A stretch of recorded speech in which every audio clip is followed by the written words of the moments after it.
What's up, comic fans, and it's time for that new comic book day haul plus review. So we'll go through the books. I'll try not to give away spoilers, and yeah, that's about it. I'll show off some 50-cent books, and we'll get to the this week's comics right after this. Spartans, what is your profession?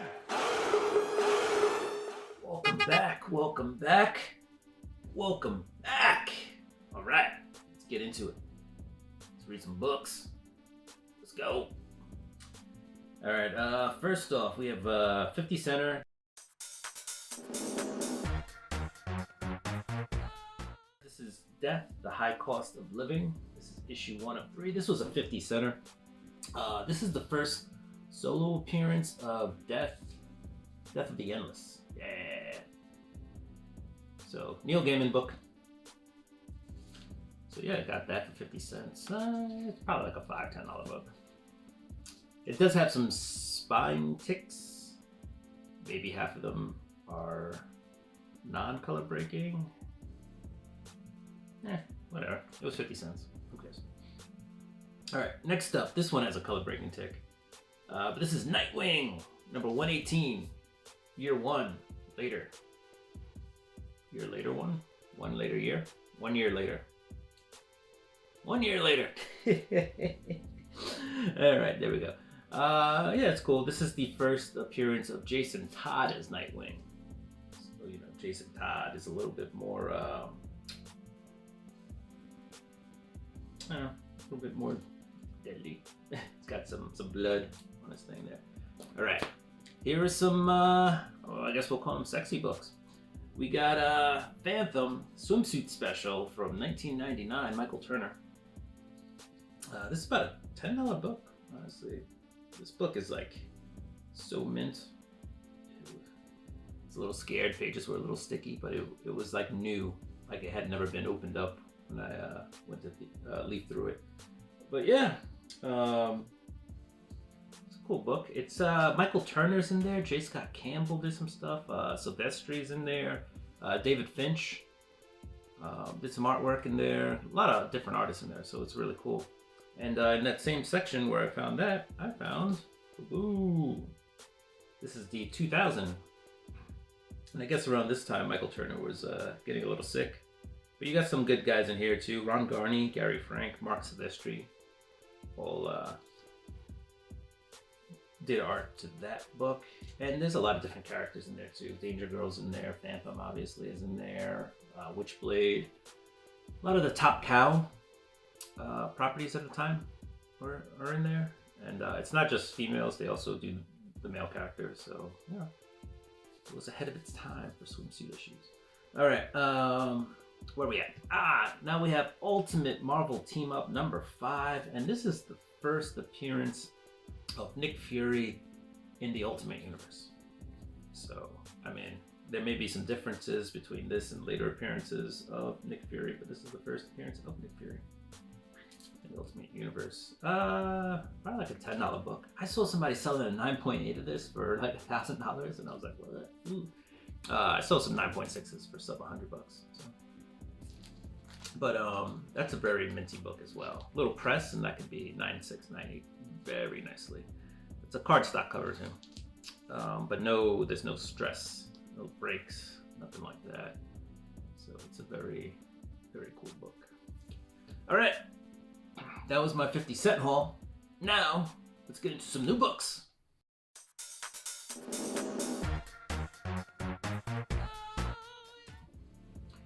Alright, so this is actually this was like 3 weeks ago, 4 weeks ago this came out. This is Star Wars The High Republic, number 4. What happens in this book? You got Vildamak, so I think in issue 3, Jedi Vildamak who's come to this planet to like investigate some issues. In issue 1, he pretty much looks like he dies, right? But then issue 2, we find out it was just some poison, but like very low dosage or whatever. It just made him pass out. Made it seem like he was dead. Issue 3, there's an explosion, right? And he's like in front of it, whatever. But he uses his force powers, and he lives again. He wakes up on a bed. It's almost like a hospital bed. It is a hospital bed. But this Vildamak guy is like dying like every other issue. And then, not dying. Anyway, Trey Serek, who's a guy who was used to be a guardian of this temple on this planet of Jeddah. He was there. He was the guy holding the bomb. He found the bomb. You know, he's investigating some stuff. Like I said, he was a guardian. Got kicked out for whatever reason. Anyway, he's being implicated for this bomb. Builder Max, like, are we sure? Whatever. This guy shows up. I forget his name. Gets the crowd all riled up, right? And then basically a riot, I guess, starts to break out at the end of the episode, at the end of the issue, which brings us to this week's comics, where we have Star Wars: The High Republic #5, where there's a huge. So these guys have been tricked somehow. I don't know if it's the Force or there was like a monster, a nightmare monster that appears, and it makes all like these priests. Not all of them are Jedis, but they're priests, but they're all kind of in tune with the Force. And so you know you got them all fearful and doing stuff, and you know fighting with the crowd and inciting a riot. And this whole issue is just about the world of the city of Jeddah just going insane, and you know ripping down statues of Jedi and all that stuff. It's so that you got a group in there trying to destabilize Jeddah, and the whole thing is to get into this temple to steal some relics. What those relics do, we don't know yet. So Star Wars, a lot of stuff. It's cool though. It's fun. It's a fun read. Next up from Marvel, we have Red Goblin #1. All right. Normie Osborn gets his Red Goblin. Well, he gets a symbiote, right? So he gets a symbiote from Dylan Brock. He names it Rascal.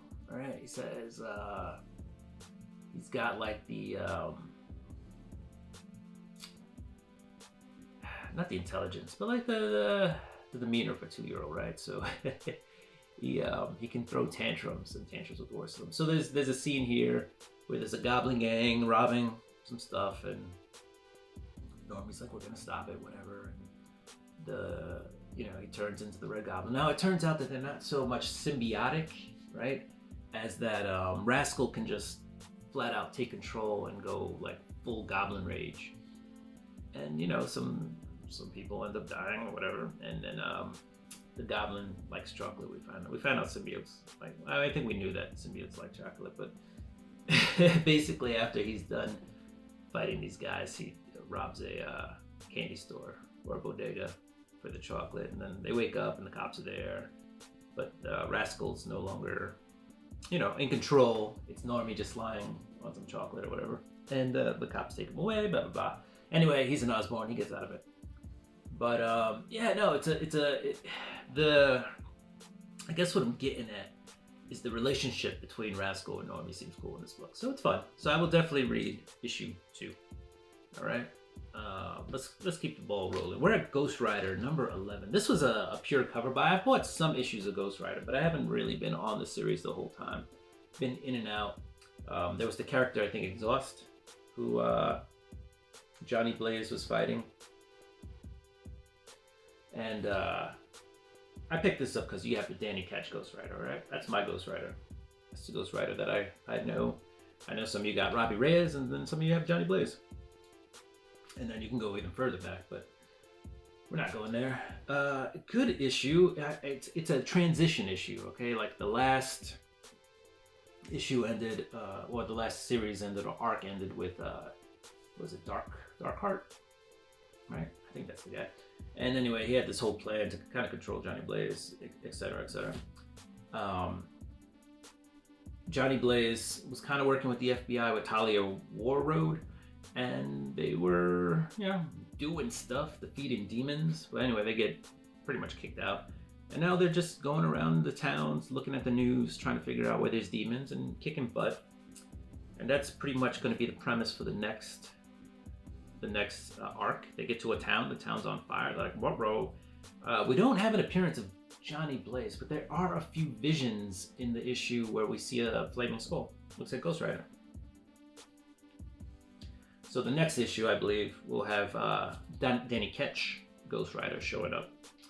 So And we don't see Johnny Blaze turn into the Ghost Rider during this issue. I don't know if that's something that happened during this series, because, like I said, I've only been picking it up sparingly. I found it good. It was, I think it's a good introduction into the series. So if you haven't been reading Ghost Rider 11 is a good jumping on point. Not a lot of action. If you've been reading it, this was probably one of those issues that you're like, what the heck happened? But if you haven't been reading it, this is that issue that kind of introduces you to the world of the Ghost Rider. So I think it's a good book to pick up if you want to start reading Ghost Rider. And the covers have been dope. So many people have had other dope covers. J. Scott Campbell did a cover. I just had to pick this one up because you got Danny Ketch. That's my boy. All right. We're moving on to Amazing Spider-Man 19. All right. This has a guest.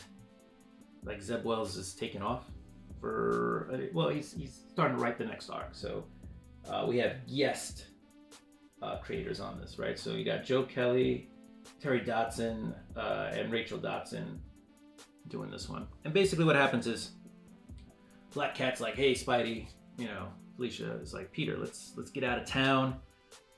Peter's like, crime doesn't take a break. And she's like, well, some people, we do. Anyway, they go away. They end up at the spa.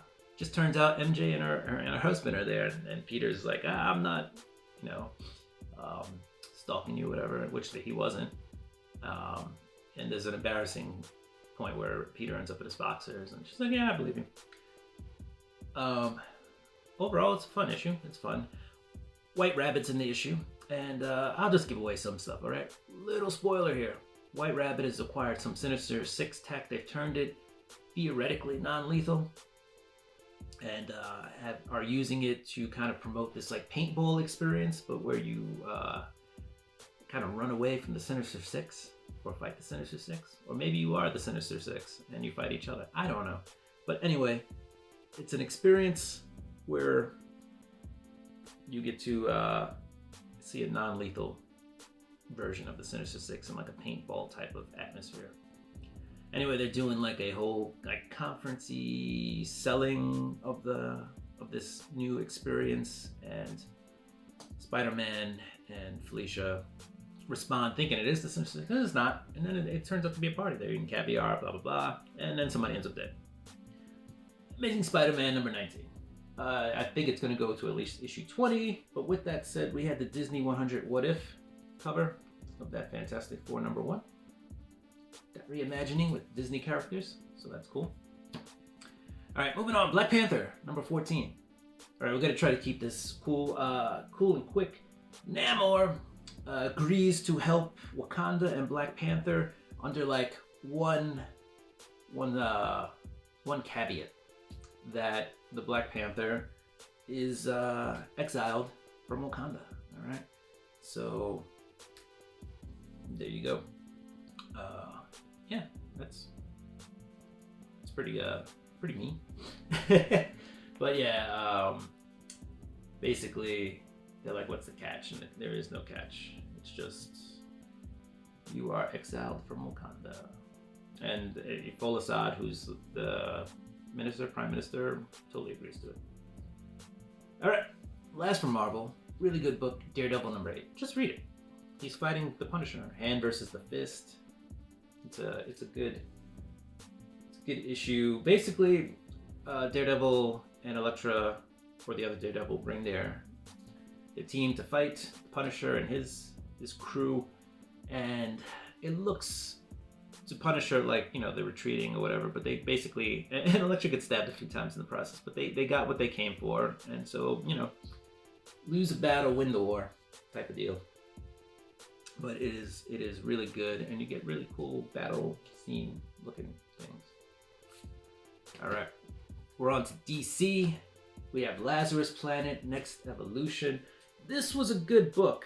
I enjoyed it. It's got a couple of cool stories. You got Deadeye, who is Amanda Waller's nephew, I believe, and she's making him kill some dude. All right, and you can see him struggle with that. What else do you have? You have Flatline. Ooh, Flatline. Oh, the basic comic trope, nobody stays dead forever. Flatline proves that in her story. What else do we have? Red Canary. Red Canary seems like, and these are all, I think, these are all stories that are going to lead, these one-shots that are going to lead to other series out there, right? So Red Canary looks like she's going to have her own book. It looks like it's going to be a little bit more on the comedy side, right? And she's going to have Sidekick as a thing, right? And then you had Red Hood in this book, and he runs into a group called the Vigil. It seemed like it was promoted as one character being Vigil, but it looks like it's the Vigil, and it's like a group of 3 people. And their basic thing is to collect these cans of Lazarus dust to save the world or protect the world from it.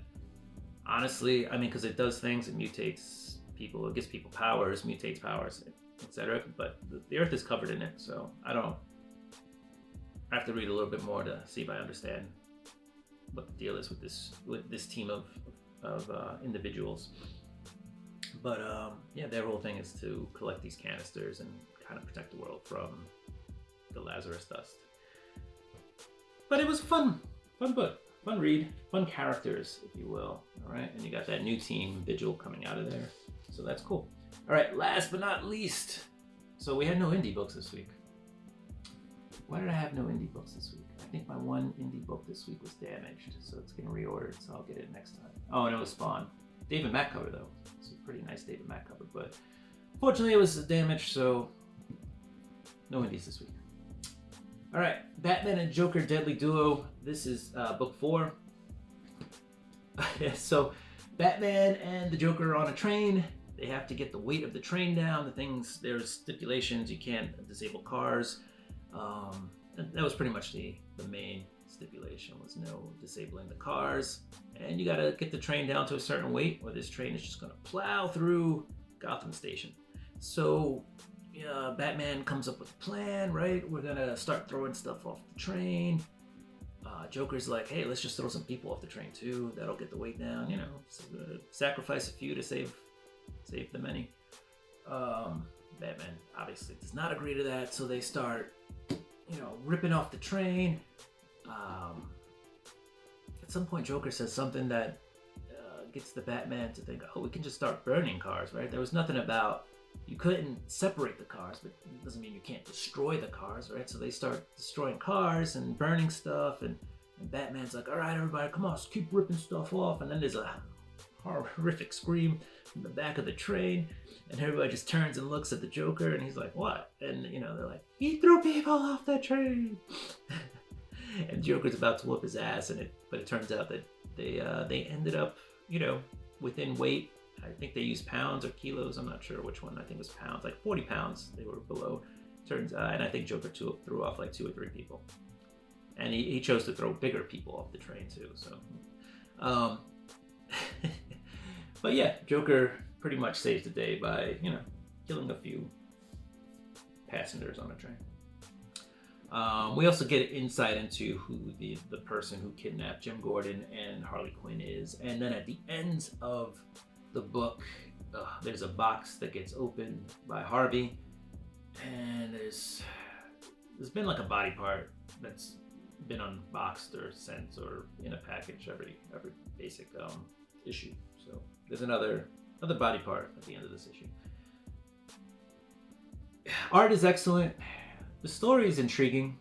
I wouldn't say it's excellent, but it's good. It's good enough, and the art also carries the book. All right, so comic fans, that is this week's comic book haul and review. Hopefully you enjoyed it. Plus we had some 50-cent books.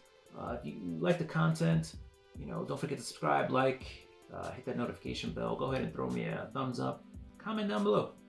Tell me something. Good, bad, ugly. I don't care. And if you like comics, you're in the place to be. So comic fans, do what you do. I'm gonna do what I do. I'm gonna get ready for next week's books. Peace.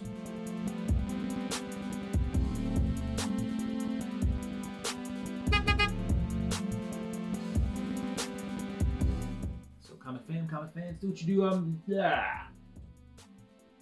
Take 2.